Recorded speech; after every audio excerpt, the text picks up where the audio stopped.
buntag Pilipinas. So ani ana ko karon nag-vlog mga higala. O ganiya di namin diriya karon sa Lipata, Surigao, padulong ni Ugliti mga higala. So nagpasalamat po din taon nga bisan ulan-ulan naglain ng panahon pero linaw lang yapon ang karagatan mga higala. Oh, salamat kayo sa Ginoo nga nagbiyahe ni sa kanyang barko nga linaw ang dagat nga muang mga higala ang barko nga bisag kano kita ninyo mga daghan kayong mga sakyanan.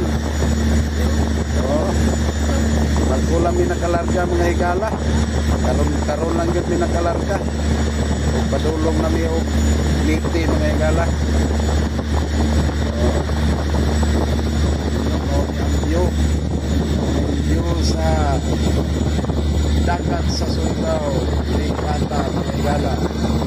Ayun tayo mga 3 hours pa ang amuang antuan for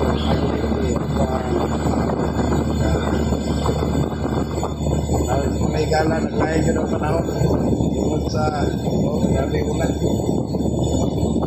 pero naloy sa Diyos yun linaw po ang dagat tao daan po tao